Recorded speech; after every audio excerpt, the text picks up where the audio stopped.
dunia menuju pada neraka iklim. Ngeri, neraka iklim.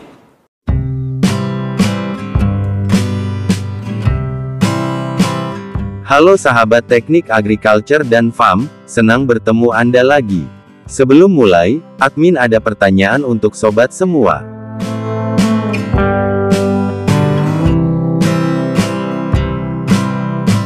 Belakangan ini apakah kalian merasakan cuaca panas lebih panas dari biasanya gak sih? Kalau iya, ternyata situasi sekarang ini tidak hanya dirasakan warga di Indonesia, namun dirasakan hampir semua negara di Asia. Setidaknya ada 4 negara di Asia yang dilanda gelombang panas ekstrim, yakni Bangladesh, Myanmar, India, dan Thailand. Suhu dunia dalam 12 bulan terakhir menduduki peringkat terpanas dalam catatan sejarah. Ancaman perubahan iklim terhadap bumi kini sudah di depan mata. Presiden Joko Widodo pun menyoroti persoalan ini, dalam Rapat Koordinasi Nasional Pengendalian Inflasi dan Tim Pengendalian Inflasi Daerah Award di Istana Negara, pada Jumat, tanggal 14 Juni tahun 2024 lalu. Jokowi mengingatkan soal ancaman kekeringan akibat suhu bumi yang semakin memanas. Sudah mendengar warning dari Sekjen PBB bahwa dunia menuju pada neraka iklim. Ngeri, neraka iklim. Para pakar mengatakan gejala tersebut sudah terlihat dalam 1 tahun terakhir. Joko Widodo pun mencontohkan beberapa negara mengalami gelombang panas, seperti India yang suhunya sempat mencapai 50 derajat, lalu Myanmar yang suhunya mencapai 45,8 derajat.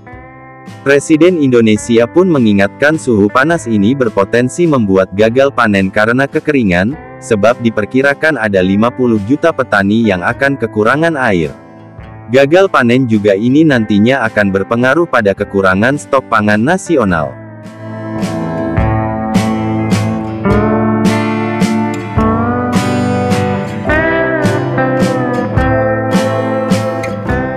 Kalau orang panas mungkin bisa masuk ke rumah, berteduh, bisa. Tapi urusan pangan, hati-hati masalah ini. FAO mengatakan bahwa jika didiamkan seperti sekarang ini, nggak ada pergerakan apa-apa, 2050 dunia akan mengalami kelaparan berat. Jokowi mengingatkan agar semua pihak tidak bermain-main dengan masalah ini. Jokowi menekankan ketika stok berkurang, maka harga pangan pun akan naik. Akibatnya angka inflasi pun akan merangkak naik dari semula 2,8% secara tahunan pada Mei tahun 2024. Ini yang harus direncanakan, diantisipasi sejak mulai sekarang. Karena diperkirakan 50 juta petani akan kekurangan air. Nggak ada air. Dan akan masuk pada tadi kekurangan pangan. Artinya apa? Jangan main urusan kekeringan. Jangan main-main urusan gelombang panas. Larinya nanti bisa ke inflasi. Begitu stok tidak ada, produksi berkurang, stok tidak ada, artinya harga pasti akan naik. Otomatis itu. Hukum pasarnya memang seperti itu. Presiden Joko Widodo meninjau langsung implementasi pompanisasi di Desa Kalibeji, Kecamatan Tuntang, Kabupaten Semarang, Provinsi Jawa Tengah, pada Rabu, tanggal 19 Juni tahun 2024 sebagai upaya pemerintah menghadapi potensi kekeringan yang diperkirakan akan berlangsung dari Juli hingga Oktober. Ini dilakukan berdasarkan prediksi Badan Meteorologi, Klimatologi, dan Geofisika (BMKG) yang menunjukkan kemungkinan terjadinya gelombang panas dan kekeringan panjang.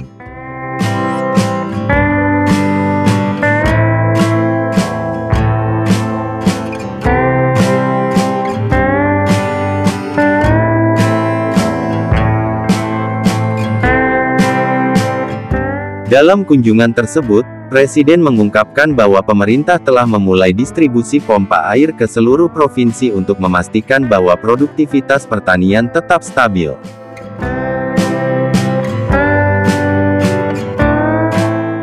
Kalau di Jawa Tengah, dari total 4.300 pompa nanti kita harapkan produktivitas kita akan tambah 1,3 juta ton, ujar Presiden, yang menargetkan peningkatan total produksi padi di Jawa Tengah dari 8,9 juta ton menjadi sekitar 10,2 juta ton.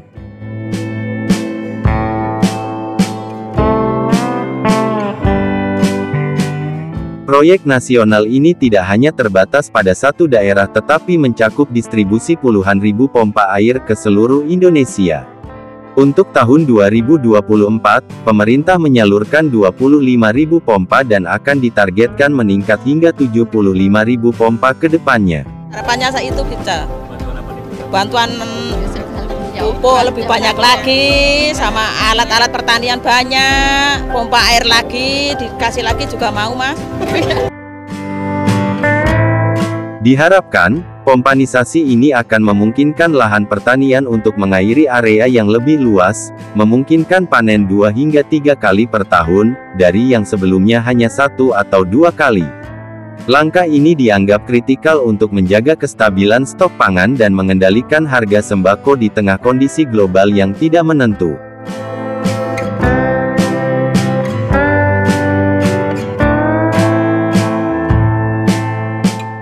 Presiden Jokowi pun menegaskan pentingnya persiapan dan tindakan preventif untuk menghadapi perubahan iklim yang ekstrim. Semua negara sekarang ini produksinya turun karena gelombang panas, karena kekeringan panjang, karena El Nino, itu yang ingin kita antisipasi, ucap Presiden.